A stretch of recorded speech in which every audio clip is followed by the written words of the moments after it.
Hello viewers, I doctor SBK Lal welcome you all in my YouTube channel. मेरे YouTube channel में आपका बहुत बहुत स्वागत है। अगर आप इस चैनल पर नए हैं तो चैनल को लाइक, शेयर और सब्सक्राइब कर लें।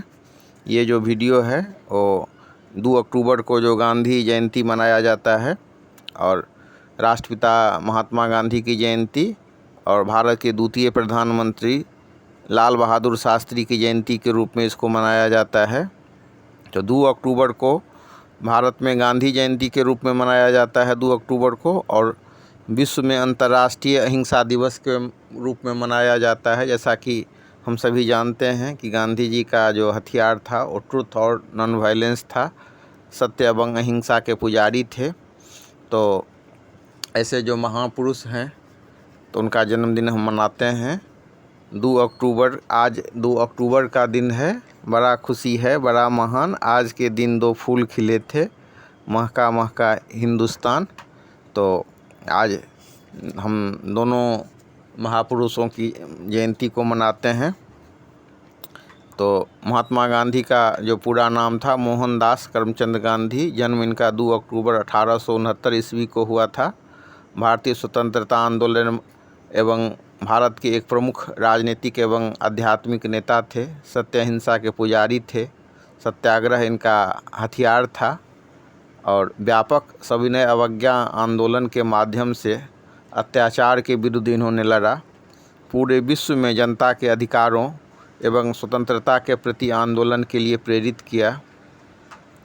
1915 में राजवैद्य जीवराम कालिदास द्वारा महात्मा की उपाधि दी गई।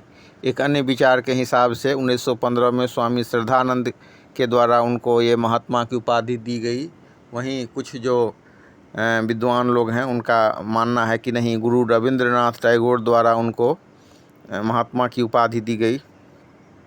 और 6 जुलाई 1944 को जब सुभाष चंद्र बोस रंगून से संबोधन करते हैं तो उसमें महात्मा गांधी को राष्ट्रपिता के रूप में संबोधित करते हैं। तो ये 2 अक्टूबर को हम भारत में गांधी जयंती और विश्व में अंतर्राष्ट्रीय अहिंसा दिवस के रूप में मनाते हैं। अब गांधी जी को की तुलना अगर हम मोदी से करें तो हम देख सकते हैं कि मोदी भी चाय बेचते थे, बचपन में लोगों की सेवा किया करते थे और प्रधानमंत्री बने। वैसे ही महात्मा गांधी भी मतलब उस तुलना में तो इनके पिताजी काठियावाड़ के एक रियासत है उसमें दीवान थे, लेकिन पढ़ने लिखने में बहुत साधारण ही थे। लेकिन फिर दृढ़ इच्छा शक्ति और लगन, ईमानदारी और सच्चाई से कोई आदमी कैसे आगे बढ़ सकता है, तो इस हिसाब से जीवन में राजनीतिज्ञ बने। इंग्लैंड जा कर के वकालत की पढ़ाई की, दार्शनिक हुए, निबंधकार हुए, संस्मरण लेखक भी बने और भारतीय स्वतंत्रता संग्राम में तो क्रांतिकारी थे ही। तो प्रवासी वकील के रूप में दक्षिण अफ्रीका में भारतीय समुदाय के लोगों के नागरिक अधिकारों के लिए संघर्ष हेतु सत्याग्रह किया। उसके बाद वहाँ पर हम देख सकते हैं कि जब वो वहाँ गए तो वहाँ फर्स्ट क्लास का टिकट लेकर के भी भारतीयों को फर्स्ट क्लास में नहीं चढ़ने दिया जाता था। तो वहाँ जो भेदभाव थी, रंग भेद की नीति थी, इसके विरुद्ध आंदोलन किया। किसानों, श्रमिकों और नगरीय श्रमिकों के बीच जो भेदभाव था उसका विरोध किया। फिर इनकी वापसी होती है 1915 में, भारत वापस आते हैं। तो गोखले इनके राजनीतिक गुरु माने जाते हैं। तो गोपाल कृष्ण गोखले के सलाह पर उन्होंने पूरे भारत की यात्रा की, पहले पूरे भारत को समझा। फिर 1921 में जब भारतीय राष्ट्रीय कांग्रेस का बागडोर ये संभाले तो देश को गरीबी से मुक्त करने के लिए और स्वावलंबन के रास्ता पर ले जाना चाहते थे। महिलाओं के अधिकार के लिए आवाज़ उठाई, धार्मिक एवं जातीय एकता का निर्माण किया। जो हिंदू मुस्लिम भेदभाव इस सब को उन्होंने पाटने की कोशिश की। अस्पृश्यता का विरोध किया। पहले जो अछूत के लिए मंदिर सब में जाना जो भी मुश्किल था, तो उसके लिए आवाज़ उठाई। स्वराज के लिए आंदोलन किया। तो इस तरह से हम देख सकते हैं कि अनेक तरह का आंदोलन, चाहे वो 1930 का नमक सत्याग्रह हो या 1942 का भारत छोड़ो आंदोलन हो या फिर मतलब स्वावलंबन के लिए खादी आंदोलन। हम जानते हैं कि विदेश से आता था कपड़ा और भारत का जो कुटीर उद्योग था, लघु उद्योग था, उसको नष्ट कर दिया गया था। तो जो भारत का जितना शिल्प उद्योग था, जो कलाकार थे, शिल्पी थे, सब बेरोजगार हो गए थे। जो शिल्पी थे वो मजदूर हो गए थे। तो भारत के स्वाभिमान के लिए, भारत के स्वावलंबन के लिए, भारत के आत्मनिर्भरता के लिए उन्होंने विदेशी सामान का बहिष्कार किया और विकल्प में खादी आंदोलन चलाया, खादी भंडार की स्थापना की। जिसमें हम देख सकते हैं कि जहाँ पर खादी भंडार जिंदा है वहाँ मसाला, शहद, साबुन जैसे कुटीर उद्योग के माध्यम से लोगों को रोजी रोटी देने की भी बात है और शुद्ध सामान भी दिया जाता है। और छोटे छोटे जो लघु उद्योग है उसके समर्थक थे गांधी और उससे देश की आत्मनिर्भरता को बढ़ाने की बात करते थे। आज भी जो गांधी आश्रम है वहाँ चरखा से सूत काटा जाता है। तो हमेशा शाकाहारी भोजन के समर्थक रहे। इंग्लैंड प्रवास में भी थे तो उन्होंने मांस और मदिरा से अपने आप को बचाए रखा। विभिन्न जातियों के लोगों के बीच में सहिष्णुता के हिमायती थे। 13 वर्ष की अवस्था में ही 14 वर्ष की थी कस्तूरबा बाई, उनके साथ इनका विवाह हुआ। इनके 4 पुत्र हुए, हीरालाल गांधी, मणिलाल गांधी, रामदास गांधी, देवदास गांधी। शैक्षणिक स्तर से हम देख सकते हैं कि मतलब साधारण ही छात्र थे, लेकिन मतलब अपने इच्छा शक्ति, मेहनत, ईमानदारी और सच्चाई से भारत के राष्ट्रपिता बने। तो इस तरह से भी जो विद्यार्थी लोग हैं उनके लिए प्रेरणा के स्रोत हैं। 1988 में गए थे वो कानून की पढ़ाई करने के लिए और वहाँ अपने आप को मांस और शराब से बचा करके रखा।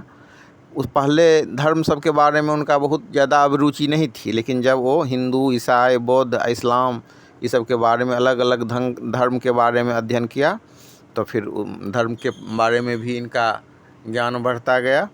और फिर धार्मिक सहिष्णुता और भारत का जो है वसुधैव कुटुंबकम इसके बारे में जोर दिया और तब इन्हें पूरे विश्व के नागरिक के रूप में माना जाता है।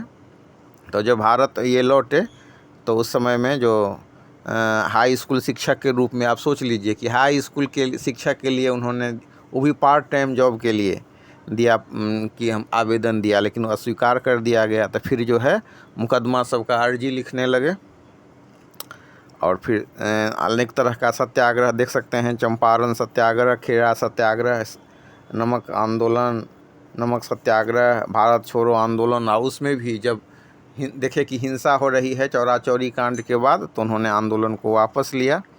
और इसी दिन जो हमारे लाल बहादुर शास्त्री का भी जन्म दिवस हम लोग मनाते हैं।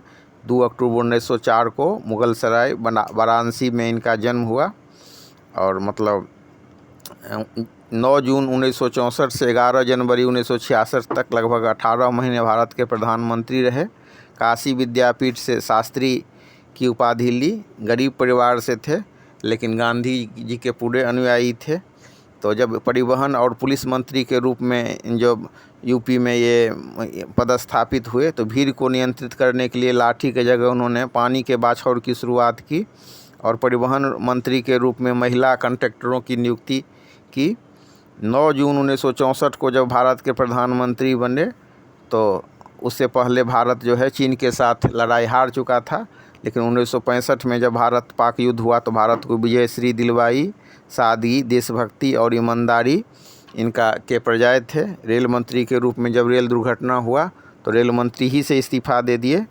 तो इस तरह से हम देख सकते हैं कि लाल बहादुर शास्त्री भी एक महान गांधीवादी थे, लेकिन जब मौका आया तो पाकिस्तान को ईंट से ईंट बजा दिया और पूरा भारत को विजयश्री दिलवाए।